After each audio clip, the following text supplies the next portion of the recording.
Hello viewers, তো আজকে যে টপিকটা নিয়ে আলোচনা করব সেটা হচ্ছে মেনলি তোমাদের একটা কোশ্চেন থাকে রিপিটেডলি। আমাকে গতকাল ফোন করেছিল একজন স্টুডেন্ট। তো তার বাড়ি হচ্ছে বাঁকুড়া ডিস্ট্রিক্ট। সে বলছিল, দাদা মেকানিক্যাল ইঞ্জিনিয়ারিং ভালো না কম্পিউটার সায়েন্স ইঞ্জিনিয়ারিং ভালো। তো যেটা হচ্ছে তার কোশ্চেনের উত্তর আমি দেওয়ার জন্য আজকের ভিডিওটা বলতে গেলে বানাচ্ছি।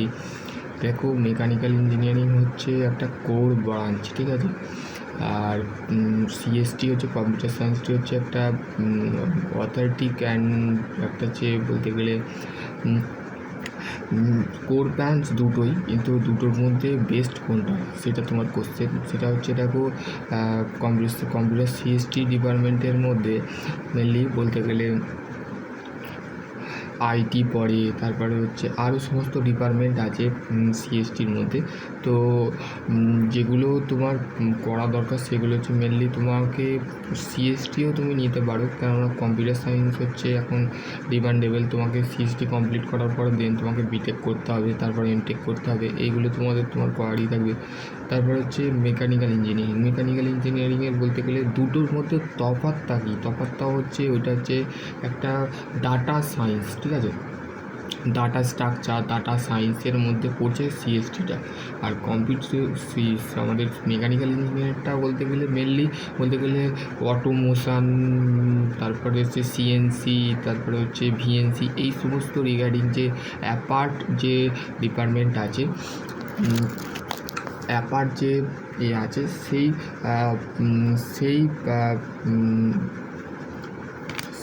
সেই রিগার্ডিং বলতে গেলে আমাদের বলতে গেলে মেকানিক্যাল ইঞ্জিনিয়ারিং, ঠিক আছে।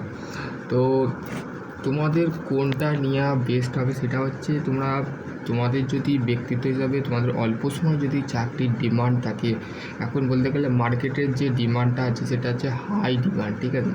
তো সেটার ক্ষেত্রে দেখতে গেলে তুমি সিএসটি নিতে পারো, দেন তুমি মেকানিক্যাল ইঞ্জিনিয়ারিং নিতে পারো। কেননা বলতে গেলে বর্তমানে মার্কেটের যে দুটো চাহিদা, বিভিন্ন আইটি আছে, তারপর হচ্ছে আরও ডিপার্টমেন্ট, আইটি রিলেটেড যে ডিপার্টমেন্ট আছে সেই ডিপার্টমেন্টেও তুমি পড়াশোনা করতে পারো। তো সিএসটি স্যালারি আর মেকানিক্যালের স্যালারি বলতে গেলে তফাৎ। কেন সিএসটি বলতে গেলে mainly IT related, Google, Chrome, এই সমস্ত রিলেটেড যে কোম্পানিগুলো আছে সেগুলো হায়ার করে সিএসটিকে, ঠিক আছে। আর ডিপ্লোমা ইঞ্জিনিয়ারিং যারা থাকে তাদের basically tata, Mahindra, hero, CGL, তারপরে হচ্ছে আমাদের সরকারি ক্ষেত্রেও আরও মেকানিক্যাল ইঞ্জিনিয়ারিংকে গুরুত্ব দেওয়া হয়। সিএসটি সেখানে একটু লেভেল একটু কম থাকে, ঠিক আছে। এবার বলতে পারো, দাদা তাহলে আমি সিএসটি নেবো না, আমি মেকানিক্যাল করি। তো দেখো, ব্যক্তিত্ব হিসাবে তোমার পার্সোনালি তুমি যেটা নিয়েই পড়াশোনা করো, কিন্তু তার চাহিদা গভর্নমেন্ট সেক্টরের তুলনায় প্রাইভেট সেক্টরে সিএসটি গভর্নমেন্ট সেক্টর থেকে প্রাইভেট সেক্টরের তুলনামূলক বেশি হচ্ছে সিএসটিতে। আর মেকানিক্যালেতে বোথ প্লেস, মানে তুমি মানে দুদিকেই তুমি পাবে। বলতে গেলে গভর্নমেন্টও পাবে, প্লাস বলতে গেলে তোমার আমাদের যে এটা আছে কী বলে মেনলি আমাদের প্রাইভেট, দেন গভর্নমেন্ট বলতে গেলে তোমরা পাবে, ঠিক আছে। এবার বলতে গেলে তোমাদের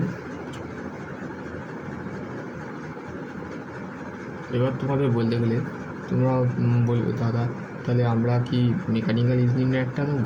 মেকানিক্যাল ইঞ্জিনিয়ার আমরা তো মাধ্যমিক পাস করেছি, তো আমাদের কেরিয়ার যেটা আছে সেটাকে আমরা চয়েস করতে পারছি না, যে পোতে আমরা কোন চয়েস ফিলিংয়ে কোনটা আমরা দেবো, কোন ডিপার্টমেন্টটা আমরা নেবো, যে ডিপার্টমেন্টটা নিলে আমাদের ভবিষ্যতে বলতে গেলে আমরা কিছু শিখতে পারবো। তো দেন আমার বলতে গেলে তুমি মেকানিক্যাল ইঞ্জিনিয়ার নাও, কেন আমি নিজে একটা মেকানিক্যাল ইঞ্জিনিয়ার।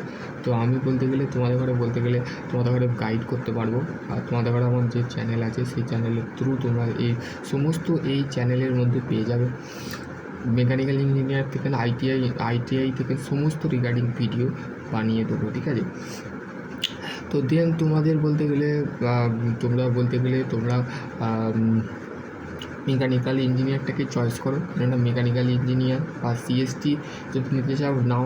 কিন্তু সিএসটি রিলেটেড বলতে গেলে তোমাদের বর্তমানে যেটা সুবিধে সেটাই তোমরা নেবে, কেননা তোমাদের যে ফাইন্যান্সি কন্ডিশন যদি আরও ভালো থাকে তো তোমরা সিএসটি নিতে পারো।